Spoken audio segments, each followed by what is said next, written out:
So, okay. I'm looking forward to this. Simon, over to you. Thanks, Alan. Afternoon, everyone. Thanks for hanging around to see little old me or whatever exciting is happening next.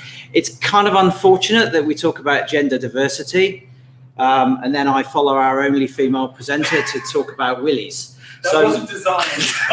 So, apologies for that, Laura. I've got two things I need your help with, and the first is really quick and really easy. The second one's going to take me a bit longer to get through. So the first is we run an event at Simwood every year called SimCon. We try and embrace and attract the best in open source speakers and brains to it. And last year we tried something new, which was industry awards called the SimCon Awards. We're trying to seed them. We hope they'll grow into something bigger than us. The next SimCon is in March 2020, and I need nominations. I need nominations for people that are doing good things, not just in open source. They could be commercially good things. They could just be great people. But there's one crucial aspect, and it's unfortunate Alex has left the room because he was going to be the butt of my next joke. You can't nominate yourself. You have to nominate somebody else, because I think industry awards are frankly dirty. You nominate yourself, then you buy a sponsorship package just in case you stand a chance of winning. Then you buy some advertising space just to tell everybody that perhaps you've won. But there's no correlation between what you buy and whether you actually win the award or not. The SimCon Awards, you can't enter yourself. You're nominated by your peers. I want them to really mean something to people and be tangible, kind of heartfelt recognition that the community loves you and thinks you're doing something good. We had the lovely Rachel Riley to help us last year, and that tended to attract quite a few people to the event, and even more on the stream. We've got one winner in the room lurking at the back there, and I think there's a couple more on the stream. So if there's somebody doing good and you want to nominate them for a category that you make up, please let me know. If you don't know how to get hold of me, speak to my secretary in the corner here. So on to my main topic. I had the privilege last year of being asked to keynote Astricon, and whilst there's loads of videos of me doing technical talks and things, if you look on Vimeo and the like, if I'm doing a keynote, I like to do something slightly different. And so my talk last year was default distrust, and trying to get people to a stage of, rather than assuming the best of big tech, assume the worst, and in doing so take some ownership for their privacy. Who in the room saw that? I think Tim, probably a couple of you. So apologies to you. You'll see some slides reused here, but for the rest of you, I'm not going to go through the whole thing, but there's a link there if you want to see it. But the basic premise was that business used to be really, really easy. If I needed a hammer, I went down the hammer shop, gave the guy £10, he gave me a hammer, the transaction was dealt with. Now I go down the hammer shop, if they're not bankrupt courtesy of Amazon, and the hammer's free. But the hammer isn't the product. I'm the product. And the fact that I've had this free hammer is data that will then be sold to somebody else that wants to sell me a screwdriver or a tool belt or all these other things that can go with the hammer. So it's really, really complicated. And as consumers, I know we've a more technical audience here and a more aware audience, but the man in the street just doesn't appreciate this. He has all this cool shit. He can see what his friends are having for dinner, and it doesn't cost anything. And people need to be more aware of this. Would you be comfortable sharing with us the name of the hotel you stayed in last night?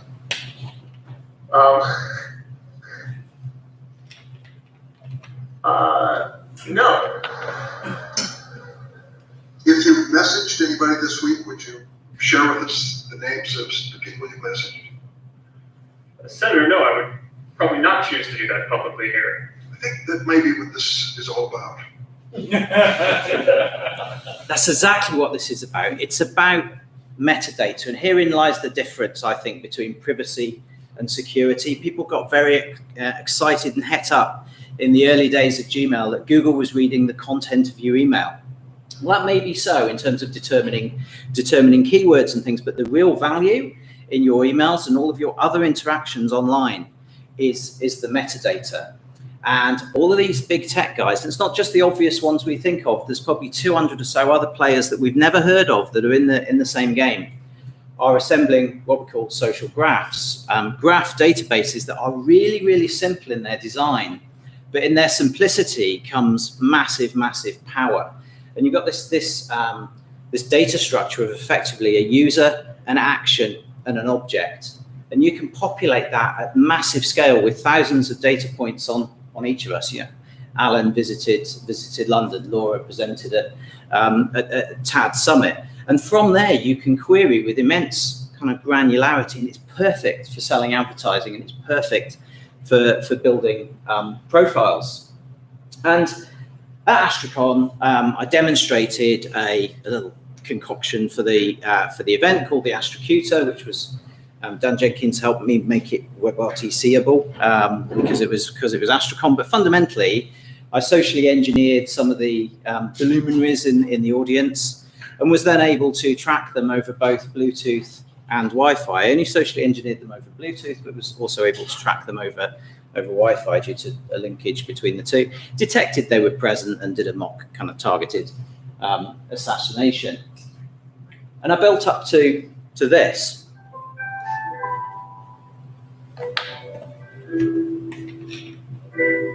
Since the 1970s, huge efforts have been made in sequencing the human genome.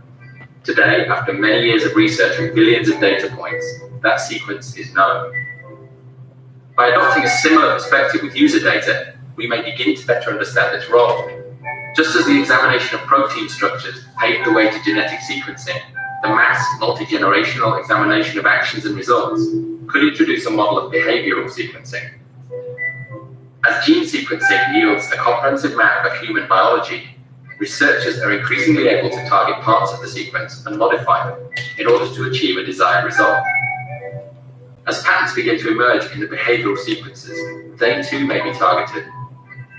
The ledger could be given a focus, shifting it from a system which not only tracks our behavior, but offers direction towards a desired result.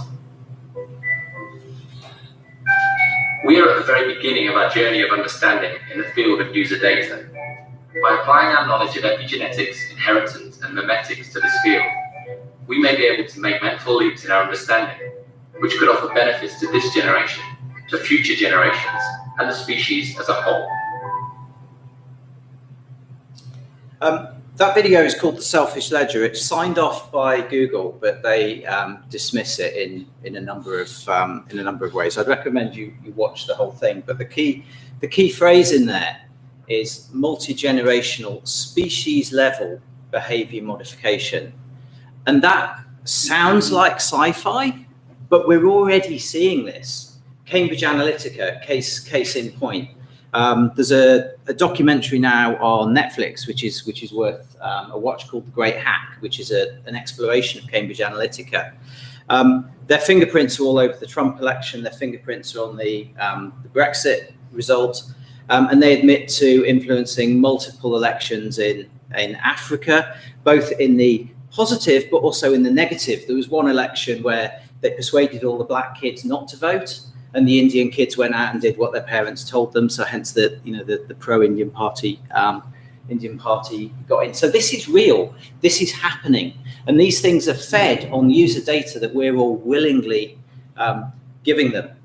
So the key question from this Astricon talk was, did anyone change? And I think to some extent, yes. At the end, I'll give some little steps you can take. And I know a few people, for example, change browser, and they tell me, the results when I see them. But fundamentally, they're still sending pictures of their dinner to Facebook for other people to do God knows what with.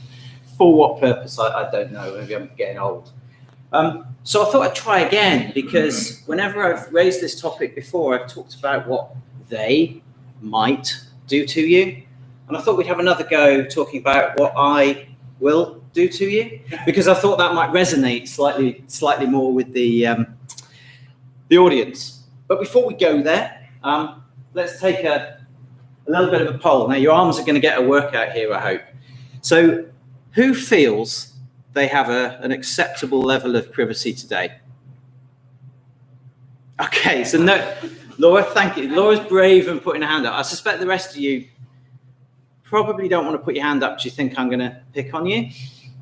But presumably the way you go about your life suggests that you are comfortable with the level of privacy you have. But assuming you'd all put your hands up, my next question is who here has a face? And I think, the answer is most of us. Yeah, thank you, Alan. Back in 2014, Facebook, the clue's in the name, people. Facebook's facial recognition algorithms were able to recognize people to a human level of distinction. I think it was something like 97.25 versus 97.58. That was 5 years ago when Facebook had just over a billion users. And that was a human recognizing people that they knew versus the Facebook algorithm with everybody that was in it. So 5 years on, with a few billion extra users and lots of Muppets tagging their friends as they get older, it's reasonable to expect that this algorithm and the value of the Book of Faces has increased quite substantially. Who carries an NFC-capable bank card? Okay, most of you. Or passport? Yeah, I think most of you. Some of you never go anywhere and spend any money, but we won't worry about it. This is a treasure trove of information. There's some humorous stories that you can read in the press about, guys going to nightclubs and dancing rather closely with girls, and then finding the next day there were several $29.99 charges over the course of the night. The limit for contactless payments in the UK being £30. But there's a wealth of data on these cards as well. And I didn't bring it with my toys today, but got myself a little NFC reader to see what was there. And there's some cards where you can query just in proximity, you can query the last 10 transactions, date, vendor, amount. Passports. I used to naively think that the chip on a passport contained a key, and that was the key to my record in a database that had all of my personal information, rather like the barcode on a cereal box. Oh, no. All of my information is on that very passport. Now, thankfully, rather like the payment capabilities of a card, it's suitably encrypted. But it's encrypted in such a way that you give it a challenge and it will give you a response. And the challenge is ludicrously simple. In the case of UK passports, if I remember right, it's surname and passport number. All information that can be very easily socially engineered. And what you get back is everything that's in the passport, including photo, the photo and all that kind of thing. So when you put your passport on the electronic machines at Heathrow, you're not being looked up in some database. The information is being read from the passport, and there's a little guy in the back comparing the picture that's come from the passport with the picture that's come from the camera and pressing yes or no. But all of that data is potentially available in the right circumstances to be read. Interestingly, the Americans have gone high tech compared to how we are in Europe. European passports are readable all the time. US passports have a little piece of tinfoil in the fold of the passport so that when the passport is closed, they can't actually be read. Simple but effective. So, quick follow on that, because that does concern me. So you're saying that passports are NFC enabled. Mm-hmm. So if we sold, for instance, passport holders that basically protected that, is that something that's mass market? Yeah, you can already buy Faraday wallets and passport holders, and I'd recommend you get one. And you can buy it? Yeah. Yeah, I mean, US global entry card, it comes with a little envelope.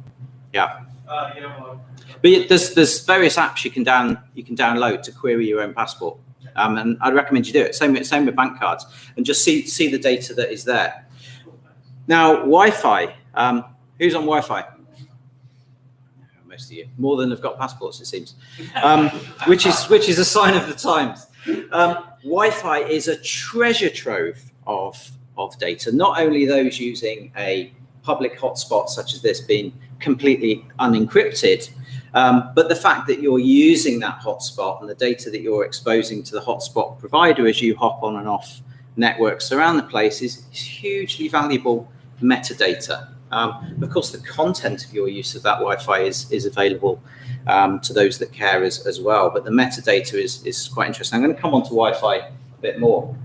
Before I leave Wi-Fi, actually, I try not to use Wi-Fi naked, as I call it. I carry one of those everywhere, which is a little travel router.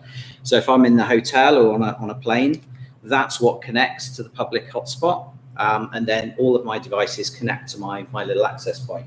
It can still be sniffed, as we'll come on to later, but that has a randomized MAC address, changes every time it starts up and distances my device. And the interesting thing is, and Apple are really starting to annoy me, despite their self-congratulation on privacy. It is really easy for your devices to remember the access points you've connected to. It's really hard to remove them. On iOS, there's presently no way to remove them unless you're actually connected to that access point at that time, and you can click on forget, and they sync via iCloud to all of your devices, and that's significant, as we'll come on to a bit later. Bluetooth. Bluetooth is generally a secure protocol. The encryption is good unless it's Bluetooth low energy, and then all bets are off. It changes frequency hundreds of times a second, and the hops of the frequency and the timings are only known to the two devices that are paired. And by default, Bluetooth has no what we call monitor mode. Although it's wireless, you can't hoover up all of the Bluetooth interactions that are taking place, unless you've got one of those. Bonus points for anybody who can tell me what that is. Button scratcher. Okay, that way. SDR. Sort of, yeah. That's called an Ubertooth, and it's software-defined radio that effectively gives you monitor mode on Bluetooth. So with this plugged in, you can do a packet capture of the Bluetooth activity in an area. With a high-strength Bluetooth transmitter, such as that, I can hoover up Bluetooth within about 150 meters, excluding the fact that there's walls and things like that. And that's active devices. And you say, well, what's an active device? Well, my watch talking to my phone is an active device. Cars are great at this because they're just always stuck on discoverable, as are Android phones, because people forget to turn discoverability off. There's some interesting things with Bluetooth. Like, there's only 16 million unique addresses with Bluetooth. They look like MAC addresses, but they're not. So in terms of entropy, it's not ideal unless you've got multiple devices. You know, and I look at me now. I've got my laptop, I've got my watch, I've got my phone, and I've got someone else that I forgot. Oh yeah, my iPad's in my bag. That's 4 devices. You work out 16 million times 16 million times 60, 60 million to the power of 4. It's a very big number. It makes me very uniquely identifiable to anybody that is able to determine that signature. One of my pet hates is technical people that I respect doing presentations or documentation where they refer to the Google 4.8 server like it's some kind of default for DNS. DNS, although there's moves with DNSSEC and various things, is unencrypted and is perfect metadata. What domain are you trying to resolve, and some other means of identifying you as a unique user. For a company that collects and monetizes metadata, using a cloud DNS provider is playing directly into their hands.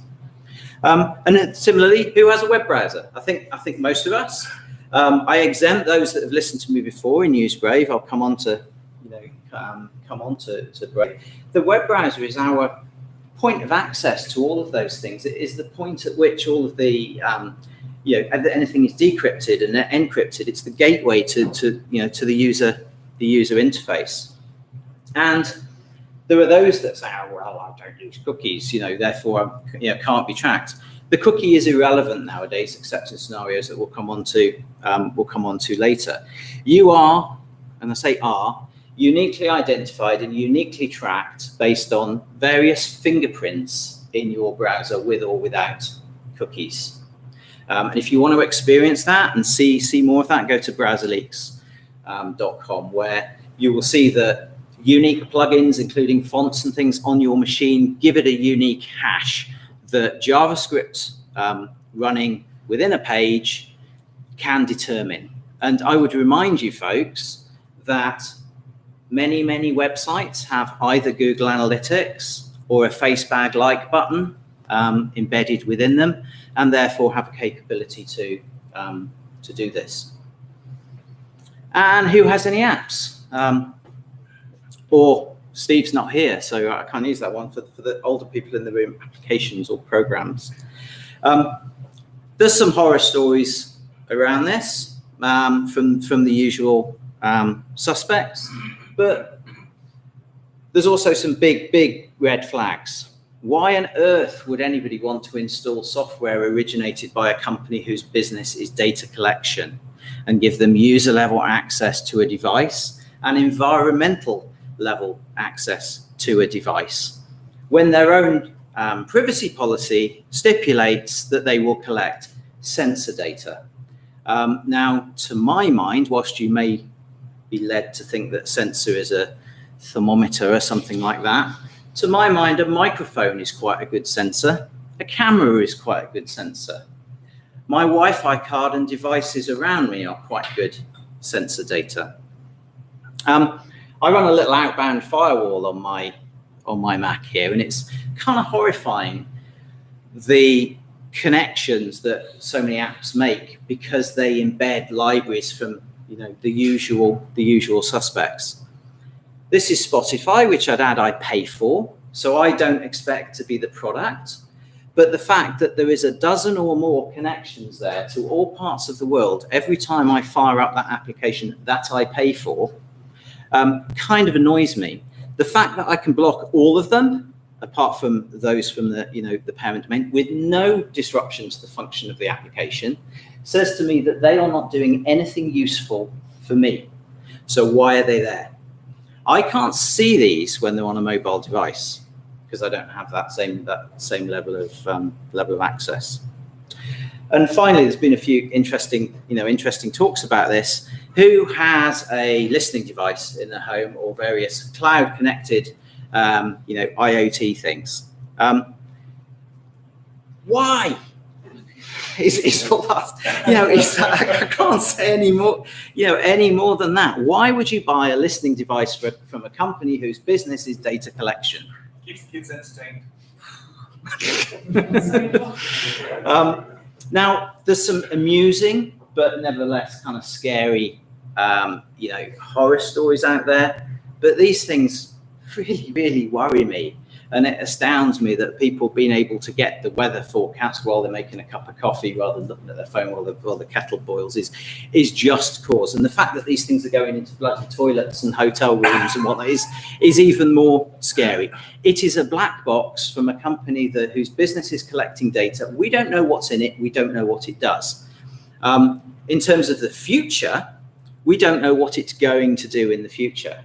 What else is going on in your environment that magic box is listening to, collecting, and sending onto the cloud? Now, don't get me wrong, voice assistants and local devices are something I support. Everything is moving from the cloud to the edge, and data and services being kept local is a good thing. But we need to control that data, not the big data collection companies.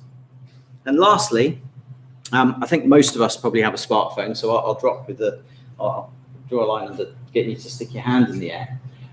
There's some academic research here that's well worth you looking at.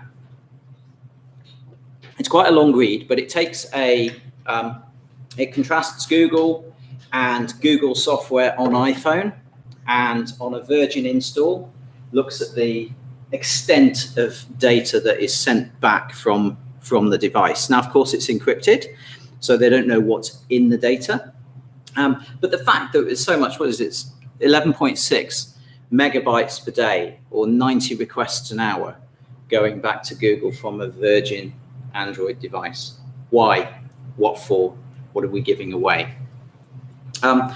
And this is purely coincidental. I'll come on to this later, but this is something I run at home called Pi-hole, the last line of defense, blocking bad domains that we specify.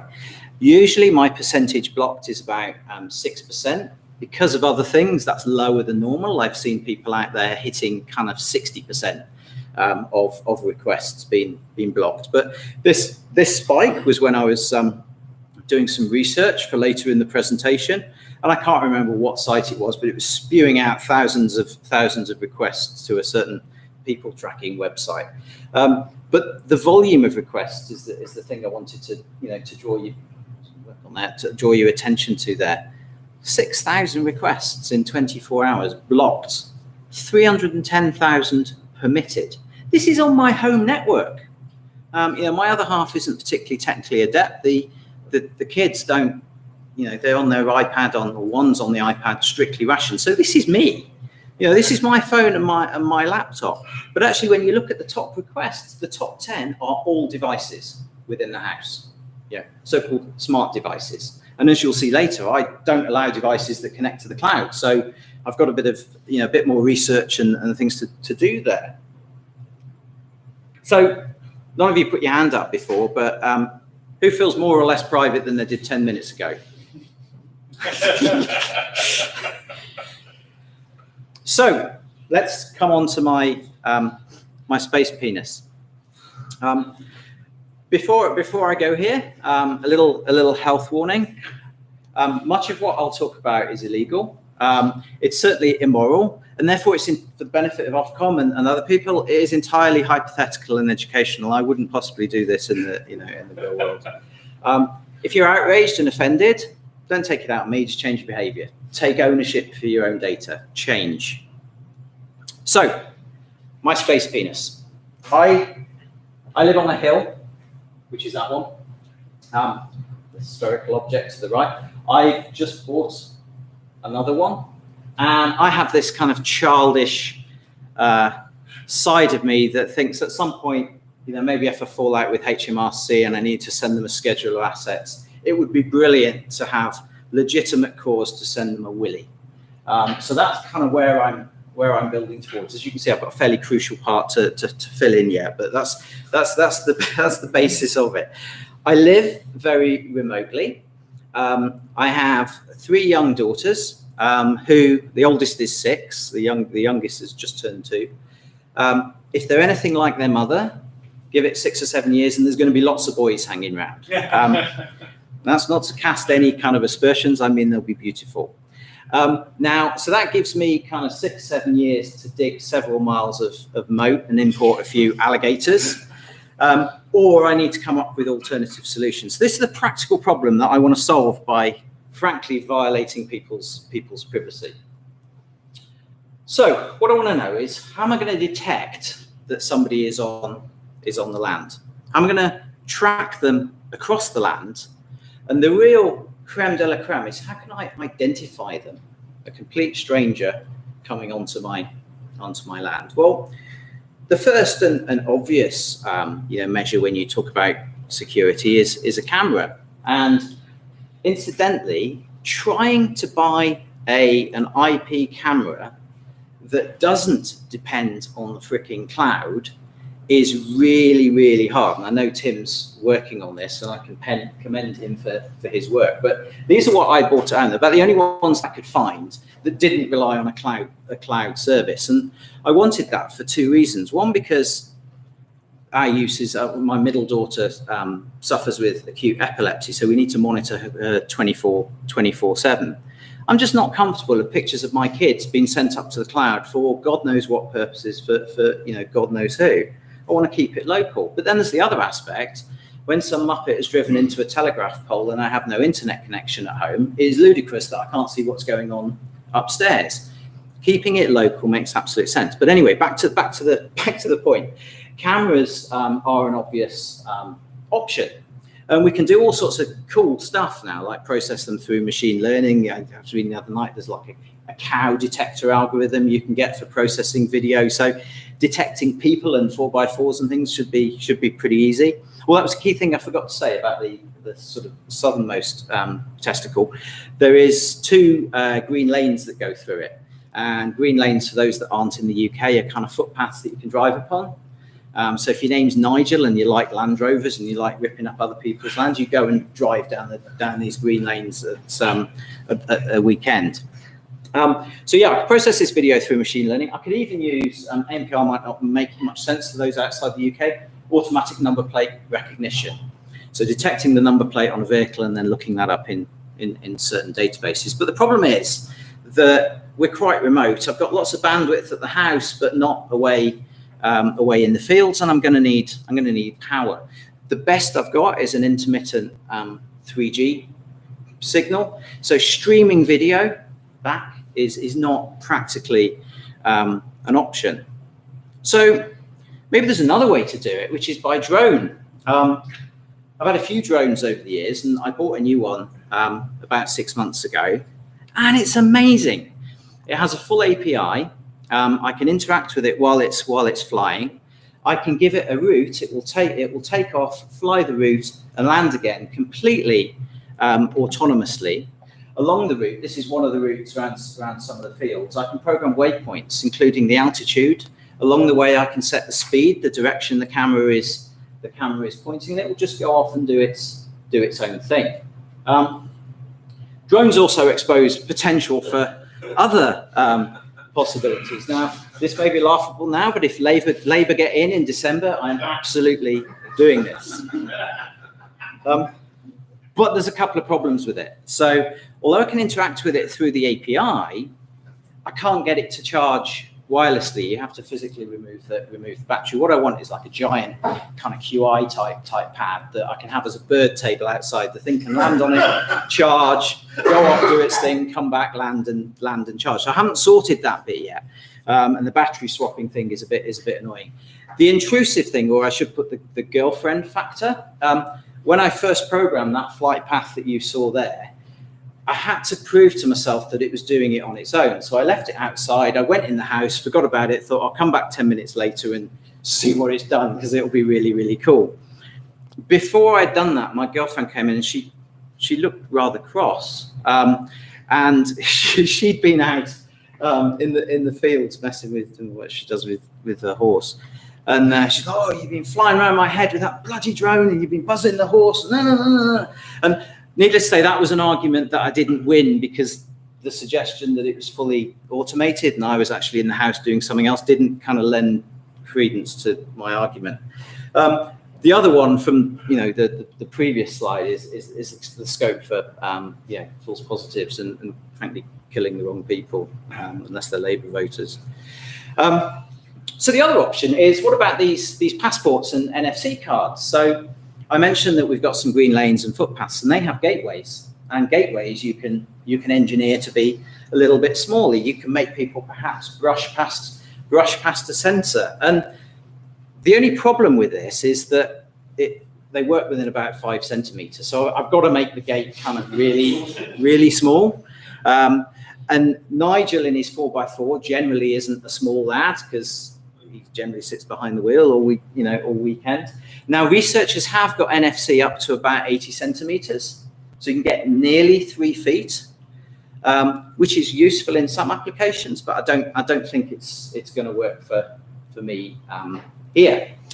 Now, the other one is Bluetooth. So I can passively detect devices. Either I can detect devices that are beaconing for other devices to pair with, or I can use something like the Ubertooth, and I can build this unique personal fingerprint of people. And frankly, I don't know why law enforcement doesn't do more of this. And maybe there'll be some businesses sort of spun out of this. But forensics, looks at reassembling fingerprints and footprints and hair and DNA. If we could somehow record the digital fingerprint of a building and look at the wireless signals that came in and went out and be able to replay that, in retrospect, that would strike me as pretty powerful. Bluetooth is also really, really good for detecting cars, because the implementation in most cars is frankly rubbish. When you're on your way home, assuming you're not driving, look at, go into your Bluetooth settings on your phone and look at the devices around you, and you will see Citron this, Ford that, because they are all permanently in discoverable mode. So it's pretty cool in that respect. Another option is tire pressure monitors. Now this was a new one that I only learnt about 6 months ago when I went into the office, and two of the lads who should have been doing work were busying themselves looking at who was coming into and out of the car park by virtue of their tyre pressure sensors. I'd always wondered how the tyre pressure got from the valve of my tyre to the sensor in my car, because I figured this wire would get tangled up. I thought somebody had invented some really clever joint that could spin round and round and round and maintain the connection. No, they're wireless and they're powered kinetically. So as the wheel goes round, these things power up. As the car stops, these things have a little bit of power for some time, but eventually die. And they're really, really good. With a little SDR, you can detect vehicles in the vicinity. They usually broadcast make and model and other identifying things such as tire pressure. And because they work for a time after the vehicle has been moving, you don't need to worry yourself with false positives of people that are parked. The vehicle, if it's broadcasting, has been moving. However, it doesn't identify Nigel. It just identifies Nigel's car. So another option is, well, there's not much cell coverage around where else. Why don't I do a private GSM network? You can run OpenBTS on a Raspberry Pi now. Spin up a cell or even a few cells, and people coming into the vicinity will try and roam onto those, and of course we'll allow them to.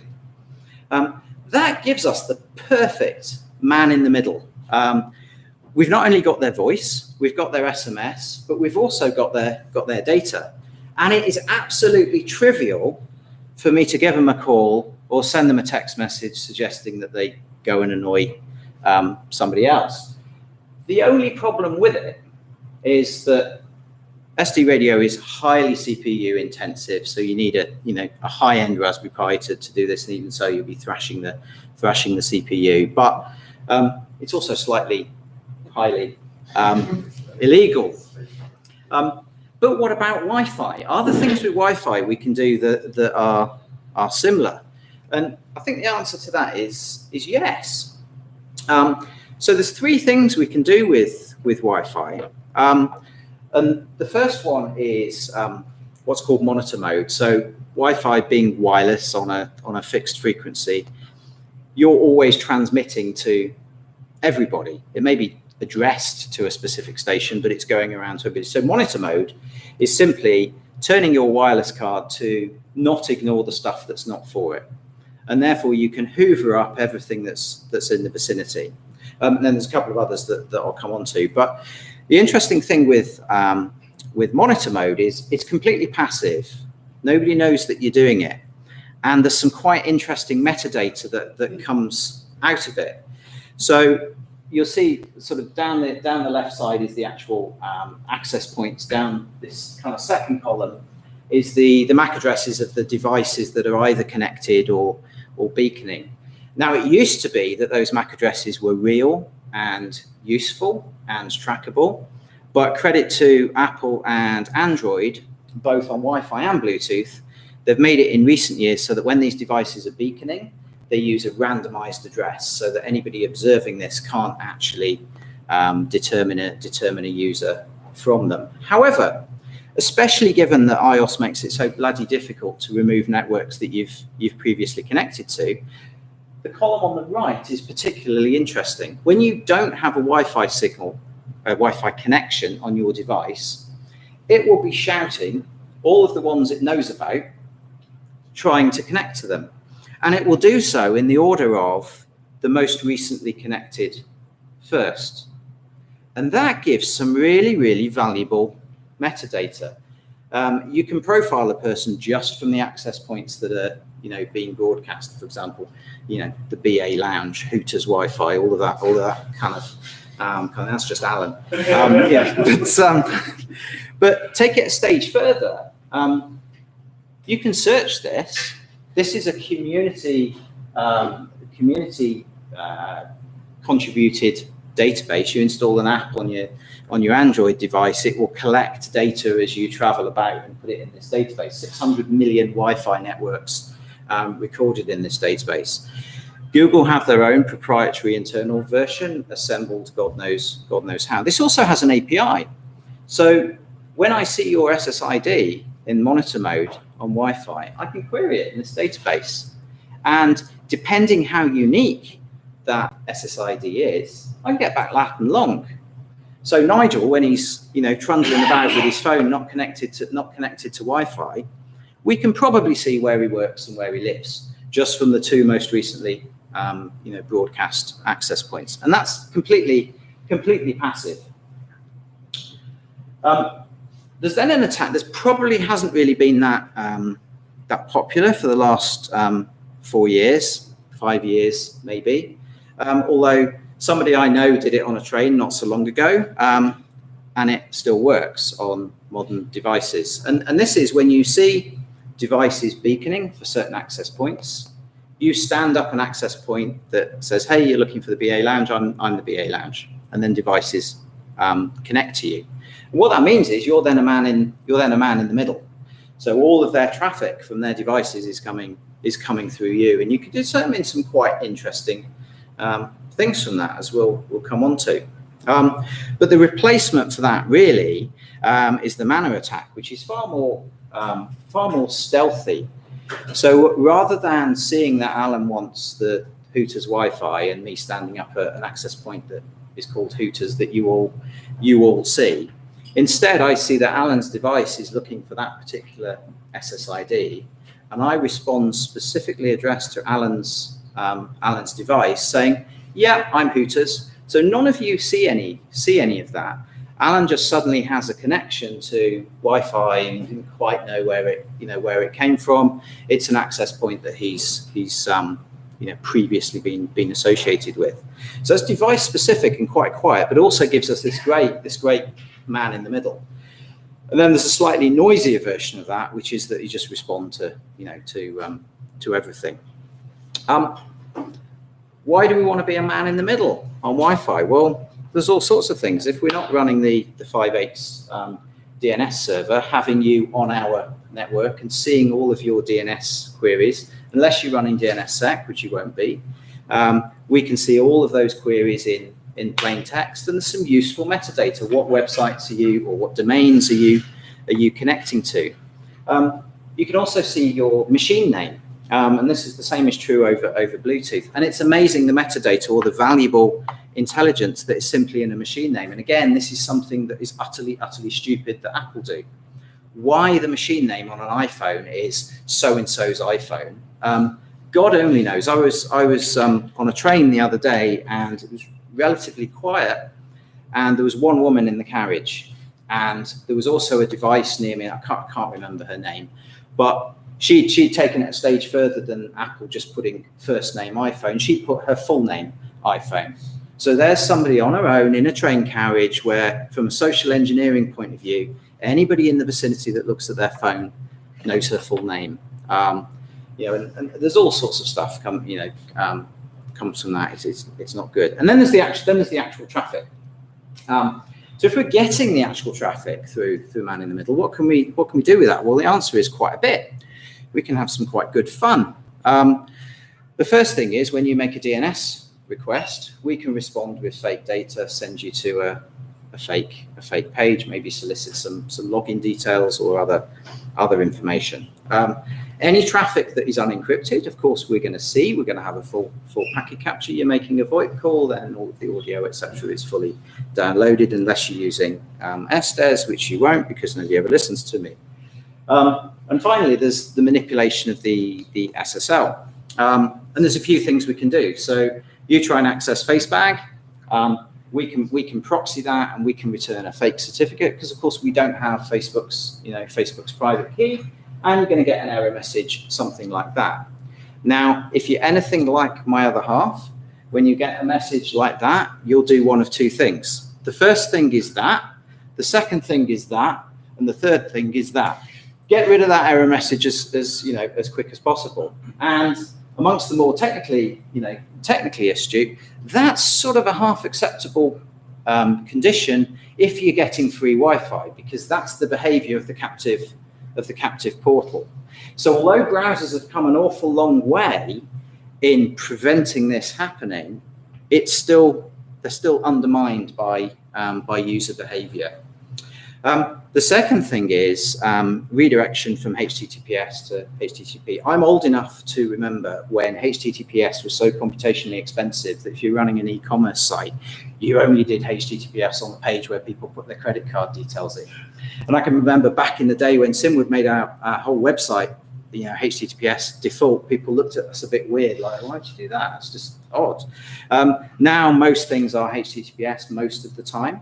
But if you're proxying in the middle, you can do some interesting things, like reply to that request for the secure site with a 301 or 302 to an insecure HTTP version. Now, again, browsers have come a long way in making this pretty secure. Most website configurations have come a long way in just making them HTTPS only, not even having a HTTP version. But I can tell you categorically, there's certain big sites, maybe in the dating arena, where this still works. You downgrade somebody to HTTP, your man in the middle, you get all of their session cookies, ergo, you have their session. From the point of view of determining who Nigel is, that then becomes pretty trivial. And like I say, browsers have come a long way, but these app things, God knows what's going on in them under the hood.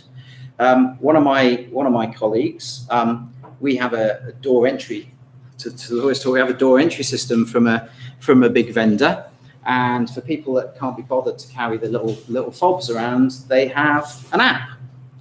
That app doesn't perform certificate verification. So you man in the middle of that app, you have access to the whole building. At least buildings where people were stupid enough to install the app. Now, they probably don't know that. That was some developer choice at the point that at the point that he did it. And so you also don't know what connections are going out from your app kind of passively. So this vector is there for man in the middle and exposes all sorts of interesting and curious metadata. And the other thing with this is it's all easily automated. You can script all of the attacks that I mentioned earlier.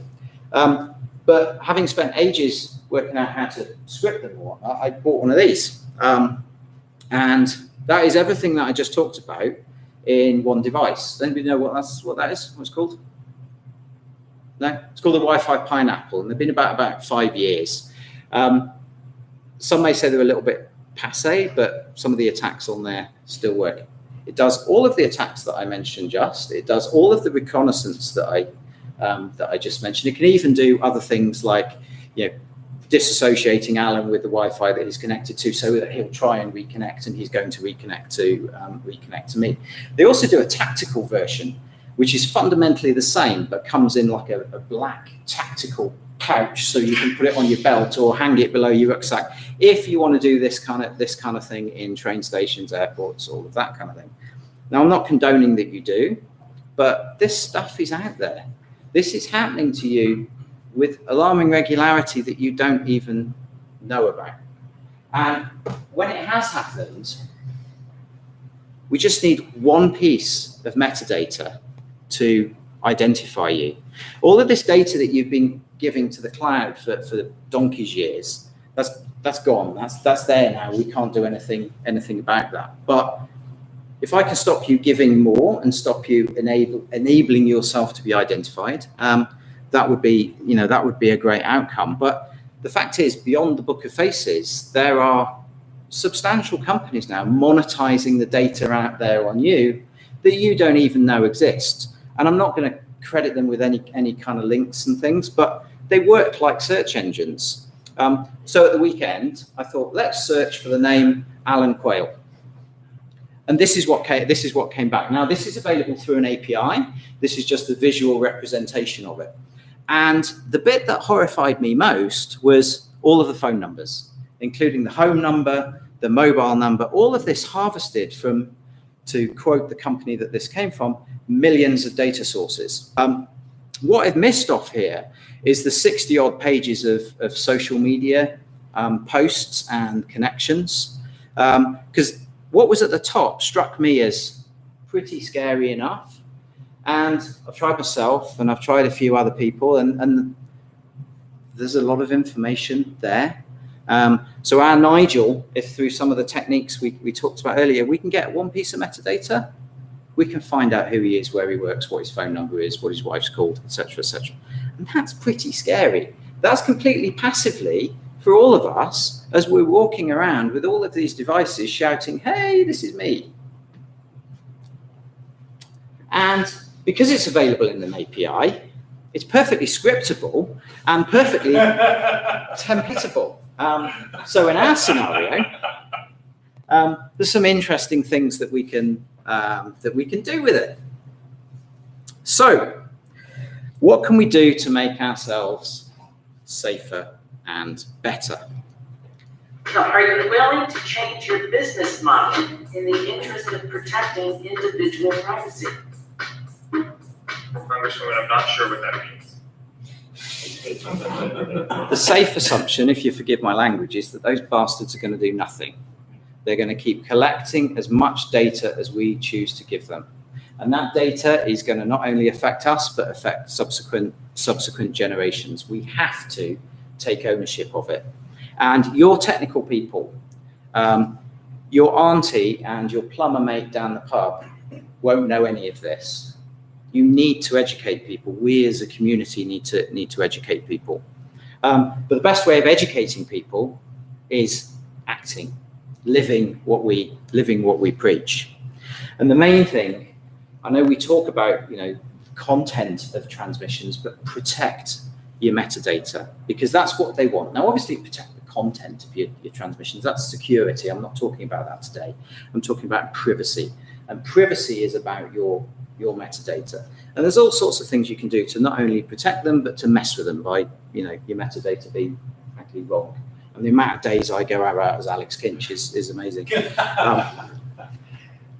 First thing, ditch Facebook. I know seeing pictures of your friend's dinner is like really life enriching. Seeing what your ex-girlfriend is up to puts you in a positive mental place, but get rid of it and all associated properties, including WhatsApp. Now, I know usually some bright spark will jump up and say, but WhatsApp uses the Signal protocol to encrypt messages. I would remind you of what I said previously. Nobody cares about what's in your message. It's the metadata. They don't use the Signal protocol to encrypt who you spoke to, when, and other sensor data at the time. If you want to use the Signal protocol, use Signal. Or in the open source space, use Matrix, which also deploys the Signal protocol. Who uses DuckDuckGo? Good on you. So DuckDuckGo used to be frankly rubbish. They've been around a good few years now, and I've used it for 3 or 4 years, and it is a perfectly worthy, would you guys agree, worthy replacement for Google. It's a privacy-centric search engine. They are not tracking you. They are not selling your data for adverts. You are not populating these databases with your metadata. Easy change, completely free. You're not going to lose any pictures of your friend's dinner. Just to put this into context, this is a year or so old now. Google paid £16 billion to Apple for one thing, to be the default search engine on iOS.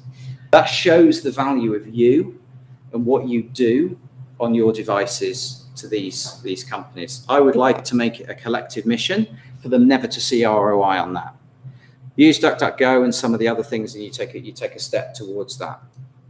I mentioned browsers earlier. Use Brave. Who's heard of Brave? Oh, good on you. Who uses it? Okay. All right. Use Brave. So for those that don't know, Google Chrome is based on Chromium. Chromium is an open source project. So you've got an open source engine with all sorts of Google crap on top to make Google Chrome. Brave is Chromium plus loads of privacy-centric stuff on top. So it will work as well as Chrome, including WebRTC, with with every site. But the good thing about it is it has ad and privacy, blocking built in. If you do get interoperability issues, like a certain site won't work unless you allow it to do canvas fingerprinting or use third-party cookies, you can tweak that on a per site basis, and it's available across all platforms. So another no-cost thing you can do that is going to make a big difference. I mentioned the 4/8 DNS. I know it's like a whole 1.5 centimeters further to the right, but use 4/9s instead of 4/8s, and you're then getting your DNS from a not-profit who are also screening the results for malware and various other things. They're not selling your data in the way other people are. And lastly, you saw a screenshot of it earlier. Actually, I don't know if it is lastly, but Pi-hole, great open source project. As the name suggests, you can install it on a Raspberry Pi and make it the DNS server on your home or office network. I run it in a container at home.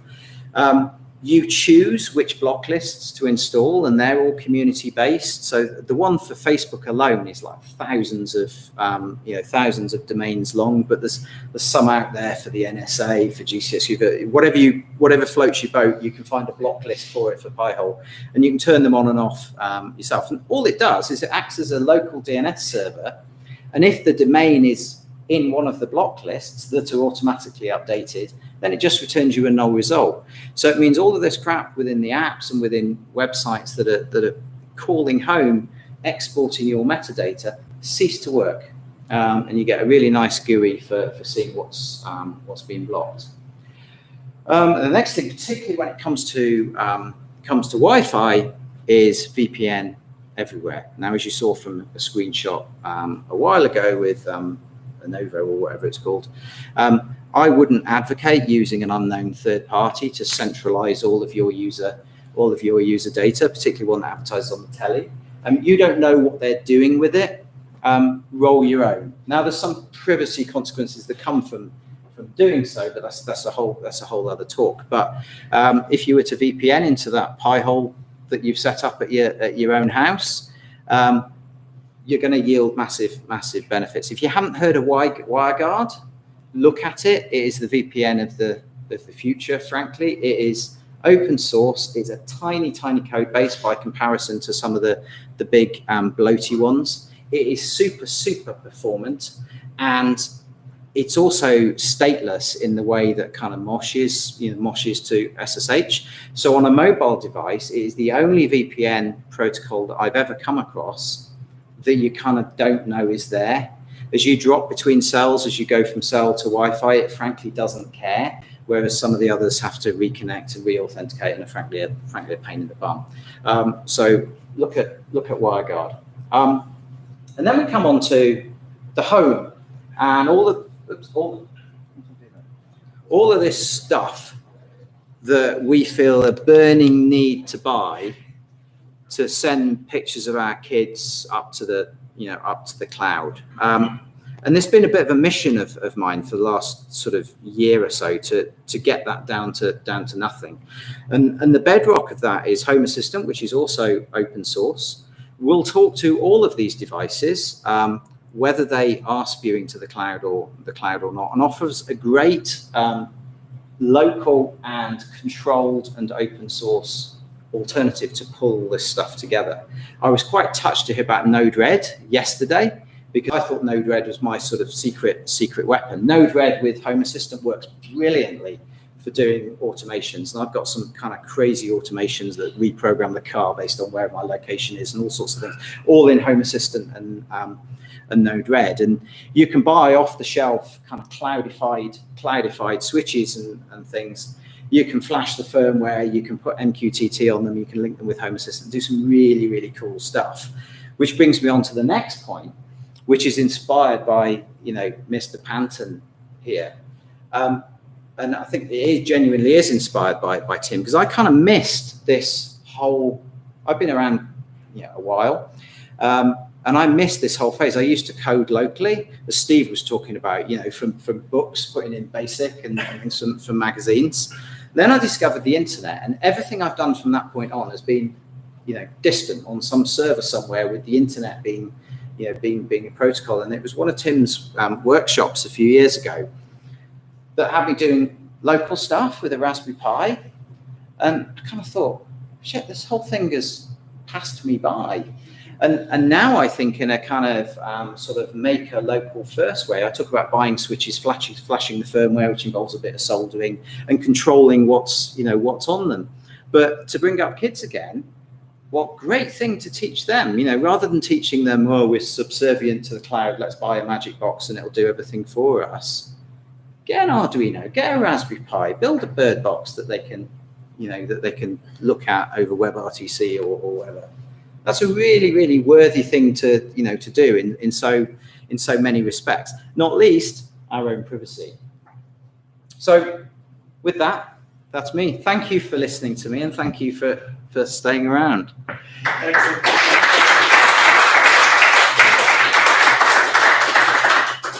So what I suggest